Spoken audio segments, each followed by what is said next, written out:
Hello বন্ধুরা, happy Sunday. সবাই কে কী করছো? আমি একটু আগেই অফিস থেকে ফিরলাম।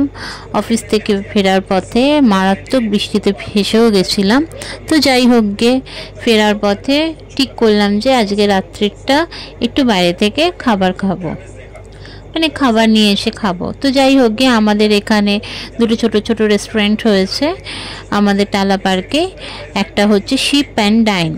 তো শিপ অ্যান্ড ডাইন থেকেই আমরা ঠিক করলাম, আমি আর আমার নবাব ঠিক করলাম যে ওখান থেকে আজকে খাবারটা খাবো। মাকে রাত্রিবেলা রান্না করতেও মানা করেছিলাম, কেননা দুপুরবেলা তো তোমরা জানোই, আমি শেয়ারও করেছিলাম যে আমাদের দুপুরবেলা আজকে খিচুড়ি হয়েছিল। আমরা দুটো রাইস এখানে দেখতেই পাচ্ছ, ফার্স্ট টাইমই অর্ডার করলাম। কোয়ান্টিটি ভীষণ ভালো আর খাবারটাও ভীষণ টেস্টি ছিল। আমার শাশুড়ি মা কিন্তু মানে জানো একটু বয়স হয়েছে, তো চিকেন খেতে পারে না, বাট চিকেনটা ভীষণ সফট ছিল।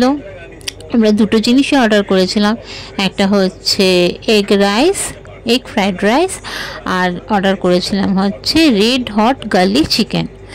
সো তোমরাও যারা যারা এখানে খেতে ইচ্ছুক আমার কাছে অ্যাড্রেস চাইলে আমি অ্যাড্রেসও শেয়ার করে দেবো।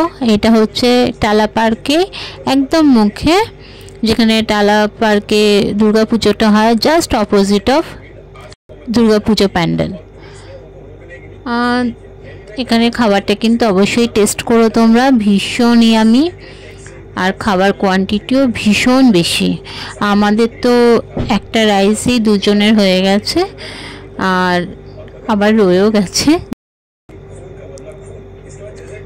সবাই কে কী খেলে অবশ্যই আমাকে শেয়ার করো, আর গুড নাইট।